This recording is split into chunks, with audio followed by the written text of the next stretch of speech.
Ladies and gentlemen, the President of the United States.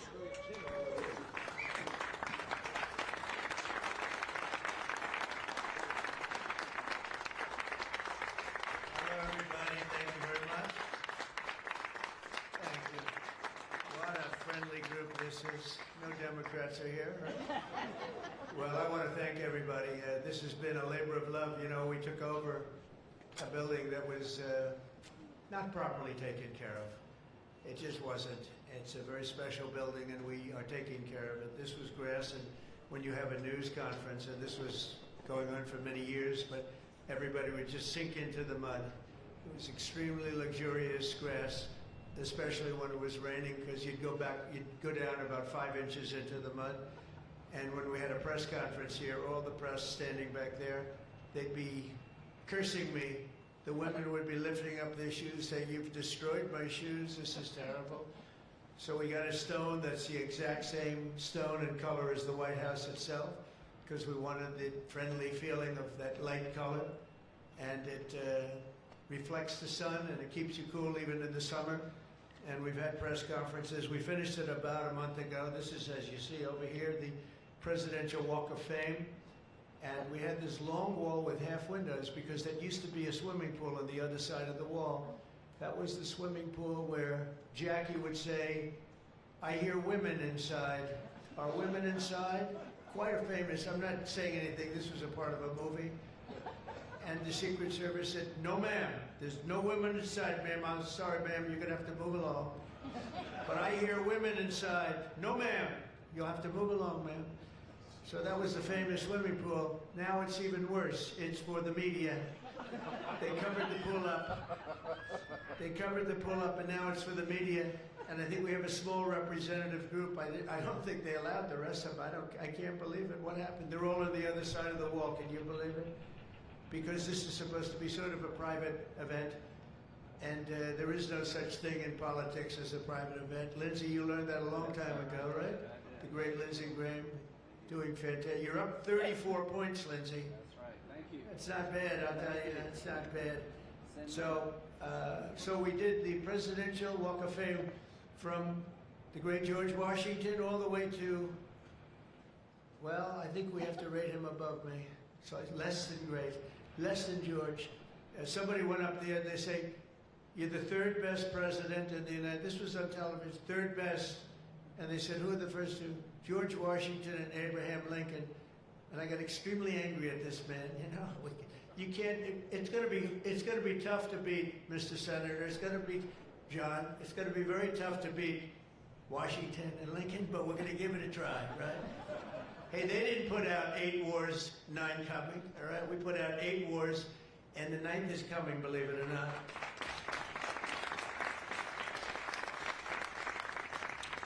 So I just want to say it's great to be with you. And when we're finished, later on, we're going to have a little quick lunch, and they do great food at the White House.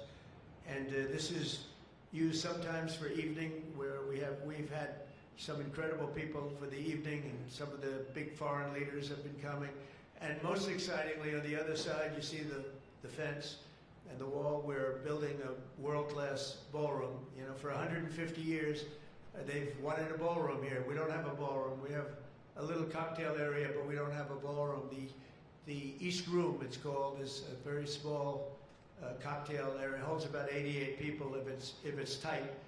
And I said, if I do this again, I'm going to get a ballroom built, and we're putting up our own money. With the government is paying for nothing. You probably hear the beautiful sound of construction to the back. You hear that sound? Oh, that's music to my ears. I love that sound. Other people don't like it. I love it, Josh. I think when I hear that sound, it reminds me of money. In this case, it reminds me of lack of money because I'm paying for it, so it's the opposite. But it's going to be one of the most beautiful ballrooms anywhere in the world, and it's going to be able to take care of tremendous things. When you have, as an example, I'm going to see President Xi in 2 weeks, going over to South Korea. We're going to meet in South Korea. We're going to talk about a lot of things. They want to discuss the fact that they're paying 157% tariff. It's a little higher than they thought. And we're doing very well. I think we're going to do well in that negotiation. We've done well, as you know, with Japan, with South Korea, with Europe. the European nations got together, we made a deal, and it was all based without the tariffs, you could have never made the deal. I'll tell you what, tariffs equal national security. Remember that. Tariffs equal national security. You got to remember that.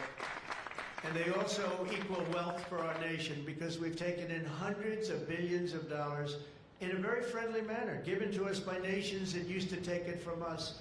And they used tariffs on us. We never used it on them because we were foolish. Or we were led by people that weren't business people. But it really does. It equals national security. And I wouldn't have put out, I mentioned 8 wars, 9 coming. Of the 8, 5 were based solely on trade and tariffs. India, Pakistan were going at it. 2 nuclear powers, and serious nuclear.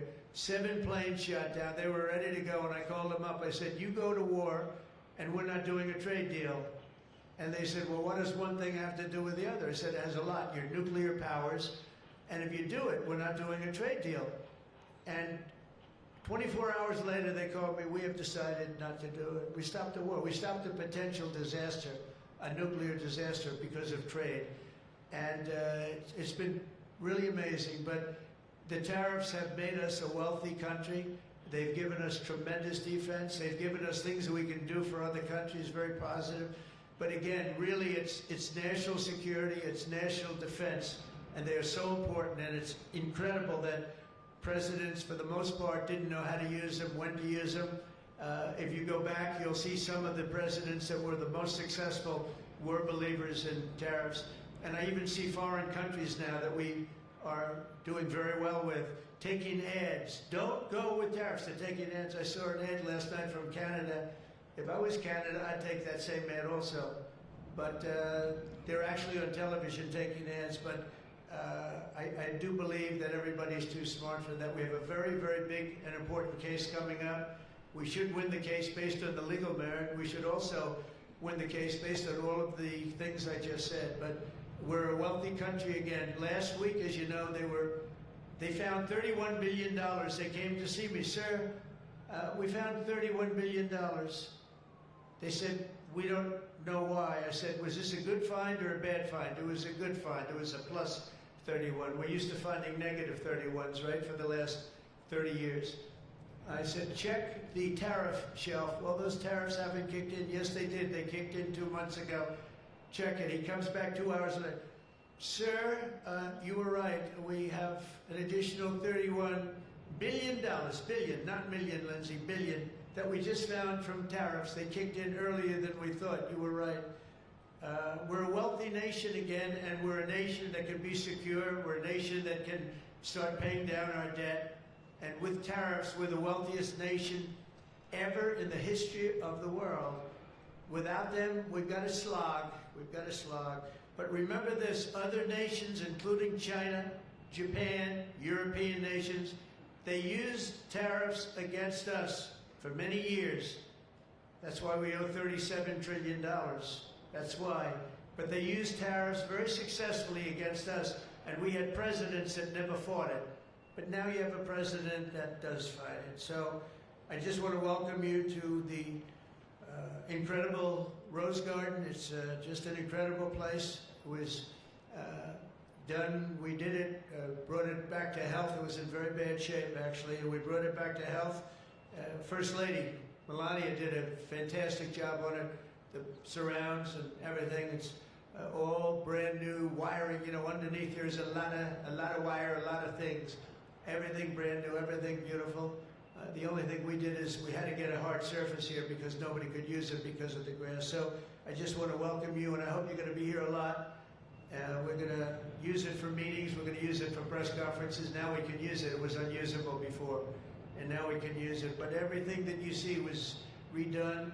All of this was redone, and the whole White House is being redone. Some of you came through what they call the Rose Hall. They call it different names, but you probably noticed, I don't know if you came through this door, did you notice the white marble floor that was put there? That was made out of Home Depot tiles, about 1 foot by 1 foot. They were all broken, about 30 years old. And I replaced it with book-matched marble, paid for by your friend, President Trump.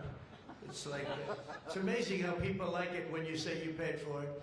When I say I paid for it, they say, oh, I love it. But it really, they did a beautiful job. The great great talents. They're very talented marble people I have, and they replaced it with beautiful Paradiso marble and statuary marble, and it's really, really beautiful. I want to thank the outstanding leadership team, and you really do have that majority leader, John Thune, who's been my friend. He really, really has done an amazing job. Thank you, John. Thank you. Done an amazing job. I didn't get to know John as well in the first term, and I've gotten to know him very well over the last 9 months, John, and you're doing a fantastic job. Thank you very much. Really great. Majority Whip John Barrasso was outstanding man. Thank you, John.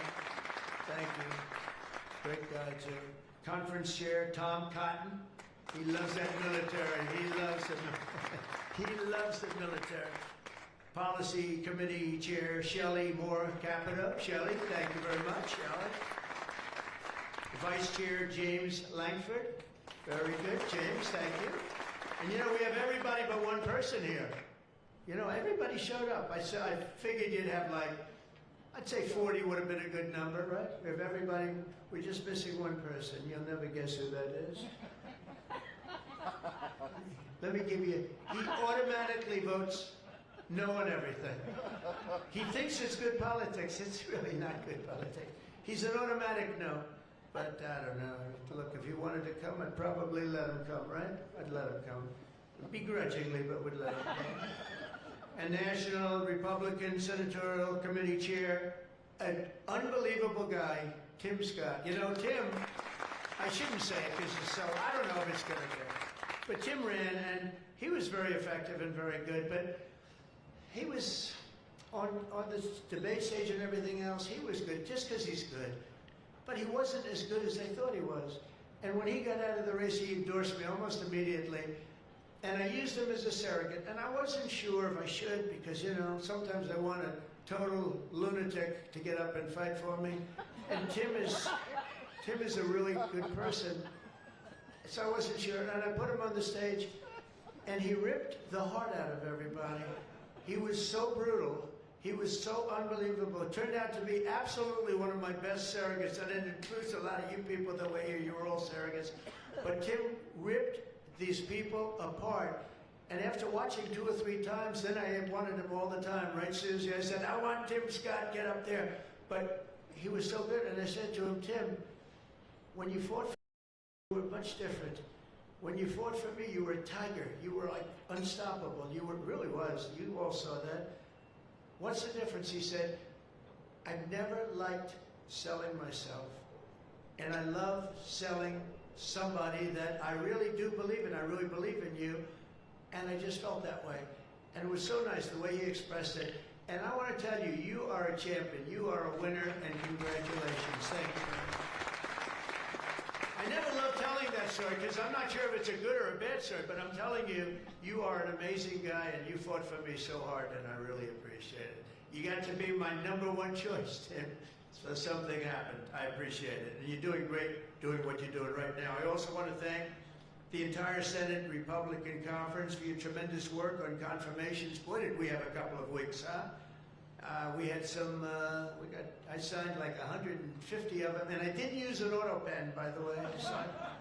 You know, when you're signing these important, like a general getting approved from 3-star to 4-star and all of these different things and big confirmations and, you know, big stuff, you really have an obligation to actually sign it, I think. You probably noticed right there, number 46, we put up, right? We put up a little bit of an auto pen. We have 46, we have 45, we have 47. It's very interesting. You have 46 as an auto pen. It's up there. It stays up there. People like it. It's probably going to stay up there for a long time. It's true. And I know you're looking into that. And by the way, the auto pen person said he never spoke to Biden. He worked the auto pen. You're not allowed to do that. So if you're looking at anything, just remember it. And remember, they treated us very badly. They treated us very, very badly. So I think you're allowed to just report the truth, including the confirming of my cabinet much faster than first time. I mean, we went so fast, and I give John Thune and all of you credit for that. It was amazing. All of a sudden, I was calling John, I've got to get him approved. come on, John, because I was getting like one every 2 weeks. And you know, I had people, they left their job and they left everything and it looked like they were, all of a sudden, it was like an avalanche. They walked in, James and James, my double James, I call them. They walk in and they had like so many of them. I said, you got to be kidding. Is this like, are you for real, right, James? John Thune did his job, and you got them all done, and you have all those people out there working now. And instead of being very upset with the fact that we couldn't get them approved quickly, so I really appreciate it. You used a method that I wish you could use U.S. attorneys. You know, I have 10 U.S. attorneys who are phenomenal, phenomenal. A Harvard, a Yale, a this, a that, all top. And the problem is they're not going to ever be confirmed, I guess. I put them in. They'll be there for 3 or 4 months, whatever, and then they have to leave. Because anytime you have, as you know, anytime you have a Democrat senator, not even 2, just 1, they'll say because of the time we're in, we're not approving that person. We're not approving. They never do. They won't approve. And therefore, because of blue slip, I have to tell the person after 3 months, I'm sorry, you'll have to leave. And I put somebody else in. And I've had Democrat senators say the only one who will ever approve is a Democrat. This is not constitutional. And you really, I hope you can look at that blue slip thing. Because I have 10 people that are phenomenal, and they're going to have to leave office.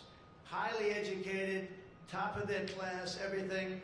And they're going to have a mark on their career that they were a U.S. attorney for 3 months or 4 months, and then they had to leave. And that's so unfair. It's unfair to the public, because the public voted for me in a landslide, and I'm supposed to be picking the U.S. attorneys. And this goes for judges also. But actually more so even for the U.S. attorney with the blue slip. So I have these phenomenal people, many of them young, but truly fantastic people. And they're wondering what's going to happen in another 3, 4, 5 weeks. They're going to have to leave office. I think it's a shame, and I hope you can do something about it, because I'd like to tell those people, you know, we put you there, and you're not going to have on your resume for the rest of your life, you were there for 4 weeks or 6 weeks, and you left like you got canned.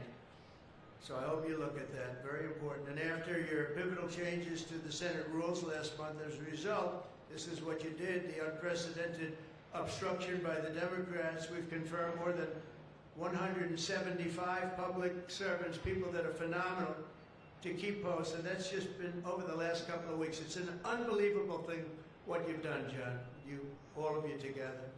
So working closely with me and House Majority, the Republican Senate also gave us the largest working class tax cut in American history. And you passed the Lincoln-Riley Act to throw illegal alien criminals out of our country. You passed the Genius Act and the Take It Down Act with the support of our wonderful First Lady. She got, by the way, she got actual support from the other side. It was bipartisan. I think Rand didn't vote for it again. I think it was only Rand. If we get bipartisan support other than maybe Rand. But another one I'm going to ask you to vote for, and it's in the House now, and I hear it's doing well in the House, James. It's case law. A young lady named Kate Steinle, I remember it so well, probably 8 or 10 years ago now, in San Francisco. She was holding hands with her father on the San Francisco pier, looking out into the water. It's beautiful, everything was beautiful, but the person wasn't beautiful that did this. And this was an illegal alien that came into our country 5 times, was thrown out 4 or 5 times, I don't even know, but a lot, and came back and shot her through the head. And she went down and she looked at her father, Daddy, Daddy, something happened, and she immediately passed away in his arm. And I mean, you can imagine, it was so sad, such a beautiful, beautiful, beautiful person. Father was destroyed, you know, virtually destroyed. And they passed they wanted to pass what they call case law, and it's now again in Congress, and I hear we're going to get it passed in Congress, and when it gets up to the Senate, I hope you guys can pass it. And basically, very simply, it says that if you're an illegal alien and you come in and you get thrown out, if you come back and get caught, you have to spend 10 years in jail. Very simple. Very simple. If they would have had that, Kate Steinle would be alive today. That was a big event at the time. If you remember Bill O'Reilly, for those of you that like Bill, I think I like Bill, but he was the one, he devoted his life to that law, trying to get it passed. I think it's time that we pass it, so that if you get taken out of the country and you come back illegally, knowing that this law is in existence, you go to jail for a 10-year period, and it's going to keep the repeat offenders from coming in. It's going to really keep them from coming in. Senate Republicans have already voted 11 times to get our government back and open for business. We have record business. We're going to be, I think, by the time I hit month number 12, I think we're going to have $20 trillion of investment. We're over 17 right now. As an example, President Biden had less than $1 trillion for 4 years. We're going to have $20 trillion in less than 12 months, and we're over 17 trillion right now. So it's the largest amount in our country by far, by many times. That's in our country.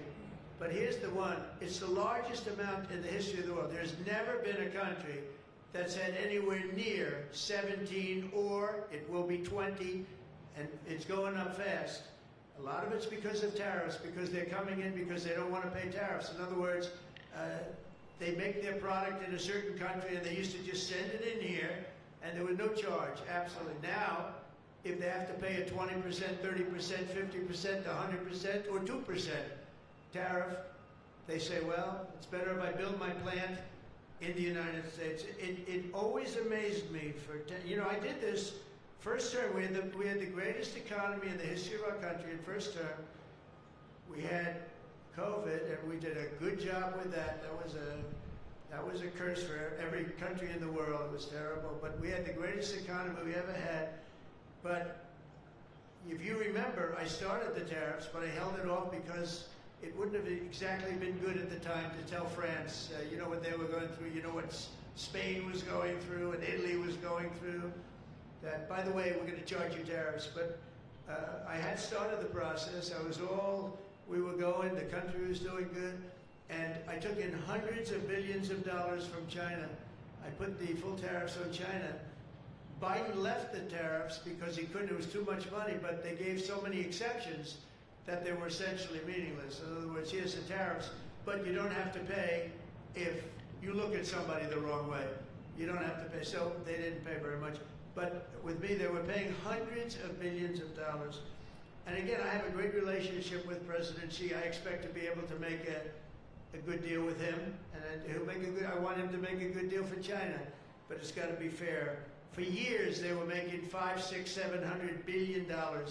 $700 billion, and we'd be making nothing. It was a one-sided, honestly, we built their military. We built China's military with the money that we lost for so many years getting ripped off. So now we're going to have a fair deal. I think we're going to have a very successful meeting. Certainly there are a lot of people that are waiting for it. Maybe it won't happen.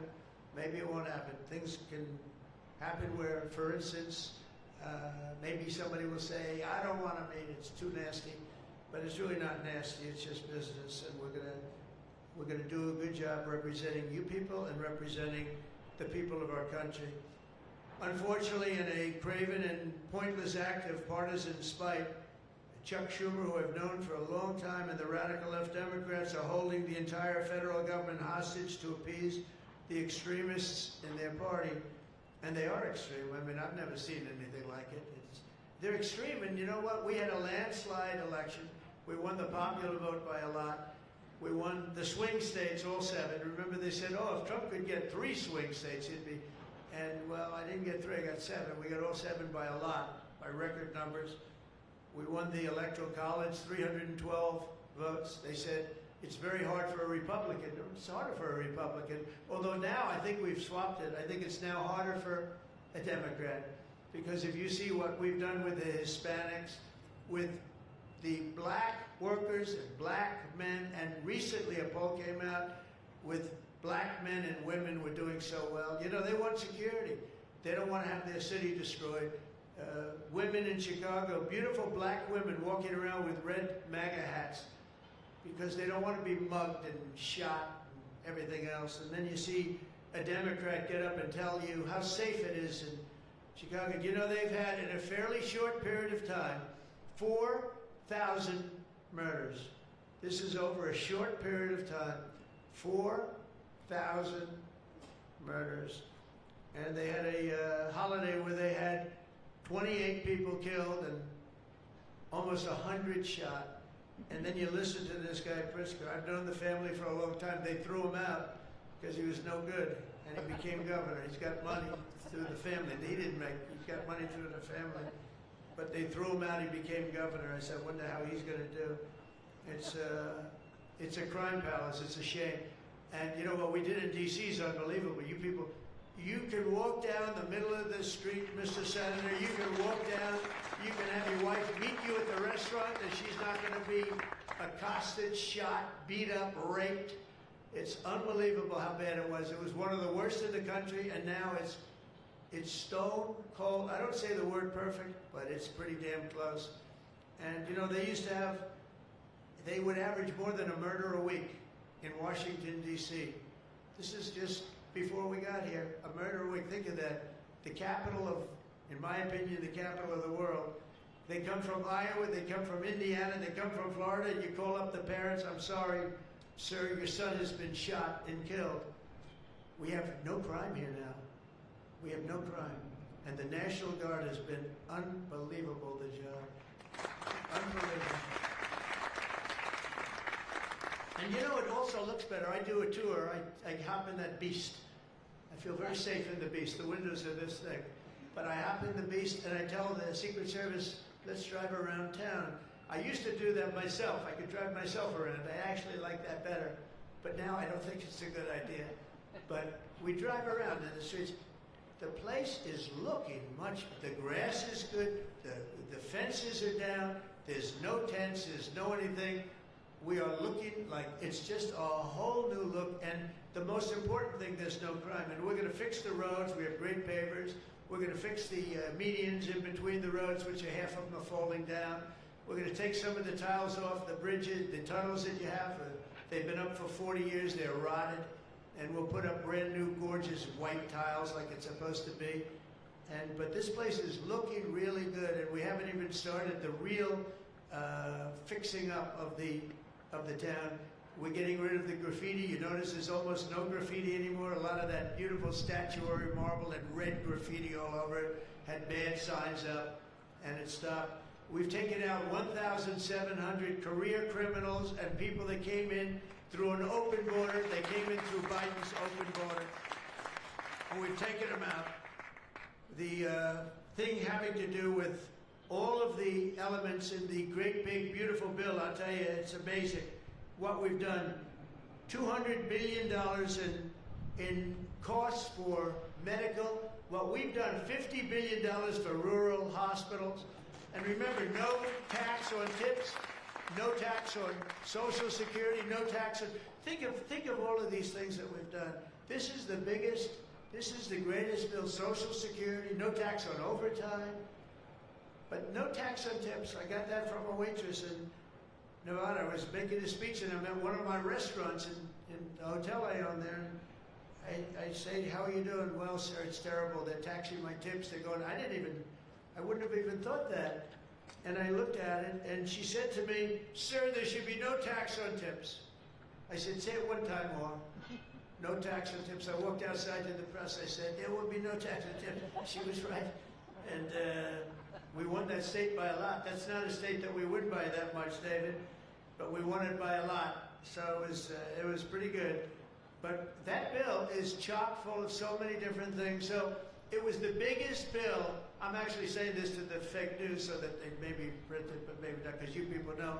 It was the biggest bill ever passed in Congress. And what we did was a little risky. We put everything into the bill, John, right? And some people were against it. They said, no, you got to do small bites. And we gave it a shot, and we got it passed. I got a call from John.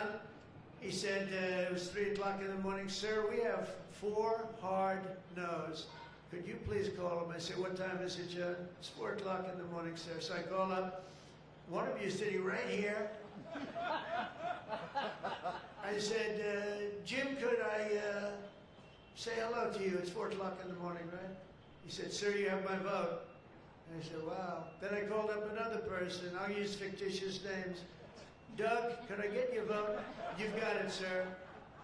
Then I called up another one. How about Josh? Can I have your vote, Josh?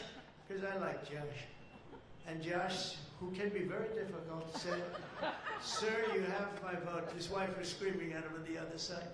Sir, you have my vote. But I called people, and they weren't really hard-nosed. They wanted a little attention, unfortunately, at 4 in the morning.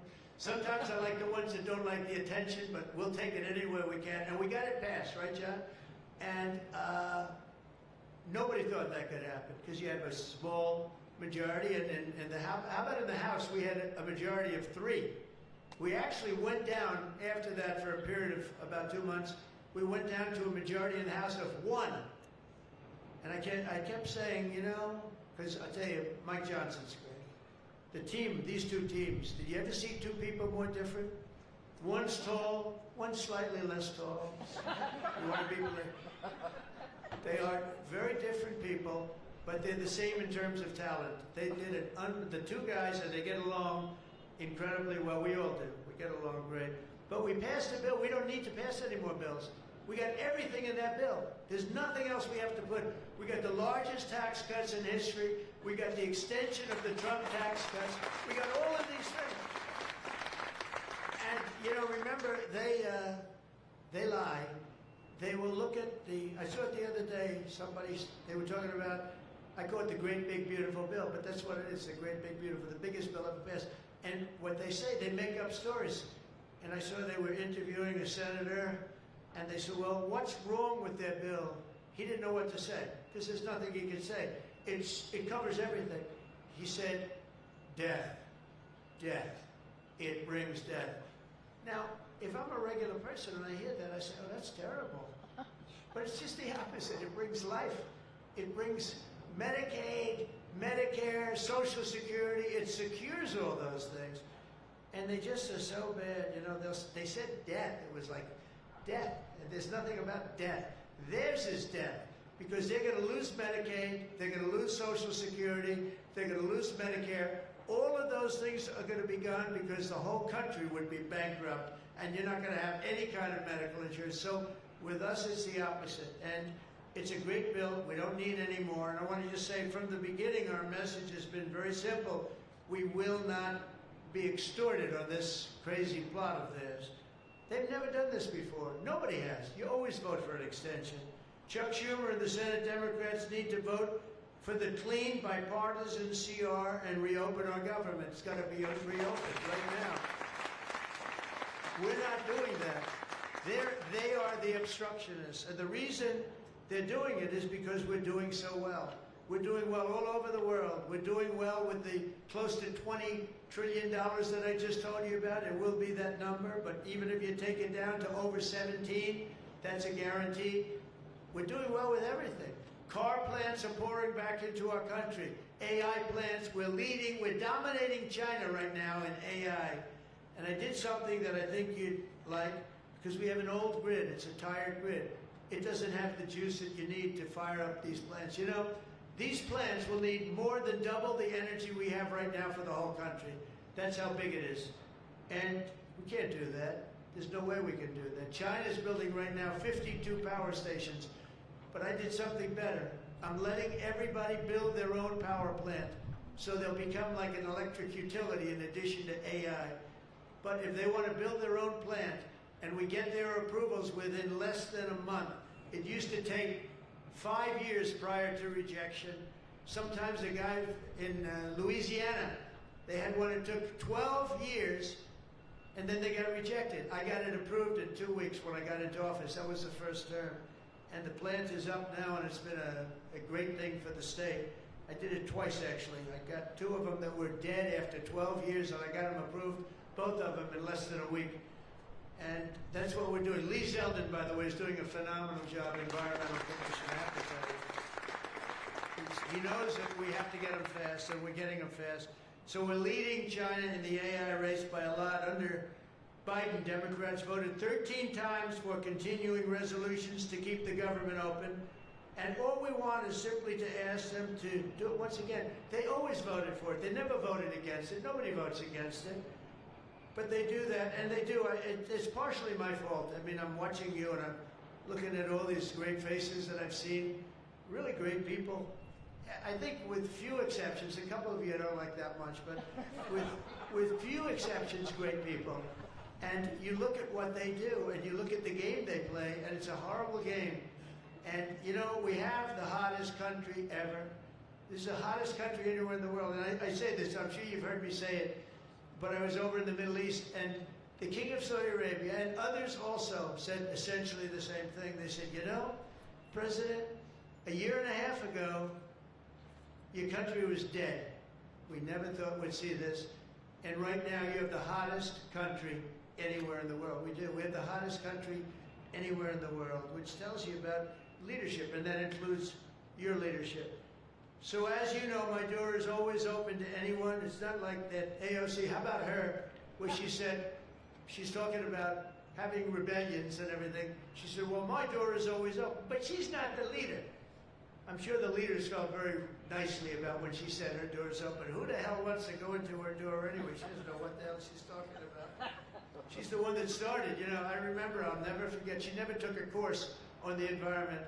And I watched her one day, and she was on television, she said, yes, our planet will be dead within 12 years. That was a long time ago.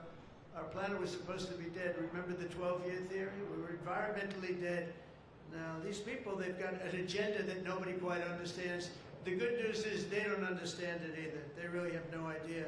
But the people do. The people understand.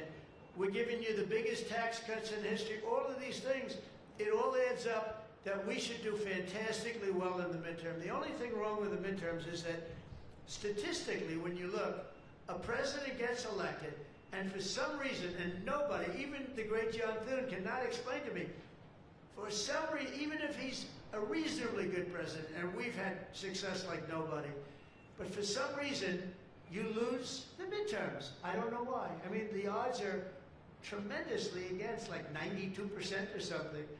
It doesn't make sense. If you have a great presidency, it only makes sense that you win the midterm. So there should be no reason for it. Somebody's going to explain there might be some dark, deep psychological reason where they want to vote the opposite way.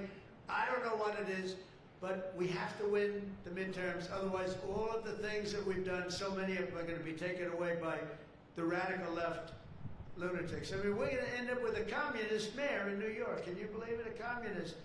Remember, I would always say, we will not have a socialist elected in our country. Remember, I'd say that all the time. And I was right. We skipped socialists. We got a communist elected. So I didn't tell a lie. I didn't tell a lie. I was right. We'll have a communist, not a socialist. But we've already seen the impacts of the dangerous game that they're playing. Democrats are causing delays in our air traffic control system. So important. We wouldn't have had, you know, this Pete Buttigieg. He spent billions of dollars on fixing the air traffic control. They'd use copper wire going into glass wire. Any union electrician here or any non-union electrician would say you can't hook copper into glass. It doesn't work. They spent billions of dollars. They turned on the system, and it was stone cold blank. We're getting a brand new system. We have bids out now. We have 3 great companies bidding. And I want one bid. Sean Duffy's doing terrifically. I want one bid. I want just bid, and they're responsible for everything. Not we had. They had like 1,000 contractors. Every contractor, they're all running around. In the end, if one of them does a bad job, we want to be able to blame somebody, and it's going to be one of the very big companies because there's a lot of interest in it. So the air traffic control system is going to be rebuilt. Over 1 million federal workers right now, as you know, are going unpaid. That's the Democrats' fault. And children, tourists, unable to visit the museums in Washington, D.C., that we now have beautiful, safe streets, but we don't have the museums open. We should probably just open them. But we are doing things that nobody's ever done, nobody's ever seen.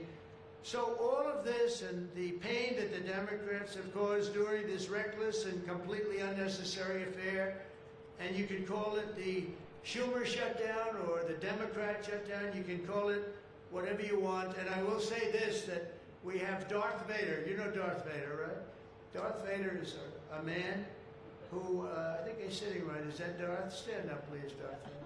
Stand up. Does everybody know? They call him Darth Vader. I call him a fine man.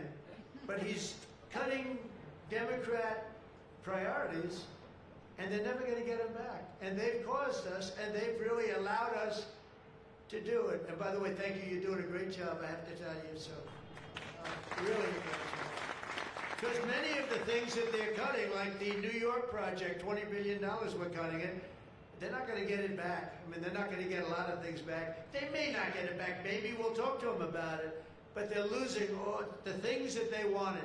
But many of the things that they wanted are things that we don't want. The things that are just so bad for our country. And we're cutting those things out. So while they thought they were doing maybe bad, maybe indirectly they're doing good. The cynical comment that they made all over the place, and all of their cynical remarks proves beyond all doubt that Schumer is a calculating political partisan, but we knew that. But he's somebody that's in deep trouble. He's losing in all of the polls.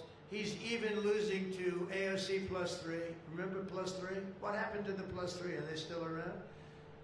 I had one, when I was at the United Nations, I met the president of Somalia.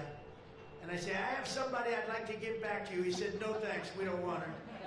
He didn't want anything to do with her. But today I'm calling on every Senate Democrat to stop the madness, to let our country get back. In the greatest moment in the history of our country, in terms of wealth, in terms of job creation, and in terms of investment coming in, these guys go on strike. It's really a shame. So I'm asking them to be smart. It's not working. They're getting killed in the polls. The public understands what they're doing. They're doing the wrong thing. And with that, I just want to say welcome to the White House. When we're finished, they do a great job. When they're finished, we're going to all come in. It'll be a little crowded, but that's okay. To the Oval Office, we'll talk a little bit, a couple of minutes. Got some interesting things. And I think I'd like to have, if I could, John, come up and say a few words, and we can close it out. And by the way, this is an open mic. It's open to the world. I think they can hear me out in the street. If anybody wants to come up and say after John, say we're all friends, and you can speak your heart out. But we've got to get our government open, and the Democrats are trying to keep it closed. Thank you. John, please. Well, Mr. President, thank you for having us. This is the 4th week of the Democrat shutdown, but we are all here today because your Republican team in the Senate is unified. This is now the longest full shutdown in history, but everybody here has voted now 11 different times to open up the government, and we are going to keep voting to open up the government, and eventually the Democrats, hopefully sooner or later, are going to come around. But Mr. President, your agenda is the right one for this country. This is your team. We are your partners in achieving and implementing the agenda that you campaigned on and the American people voted for.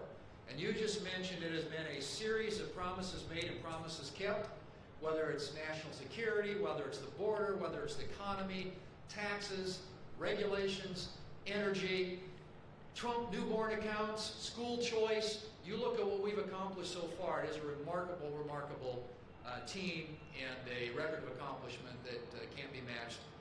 And I would argue, at least in my time here, but perhaps in all of history. So thank you for your leadership, and we will continue to be good partners and work with you to get the work done for the American people. And let's hope that the Democrats get wise, and starting perhaps even today, vote to reopen the government so we can get back to work for the American people. Mr. President, thank you for having us at your home. You have beautiful homes, and thank you for everything you're doing to make this such a beautiful place. This is America's house. We're delighted to be here. Thank you.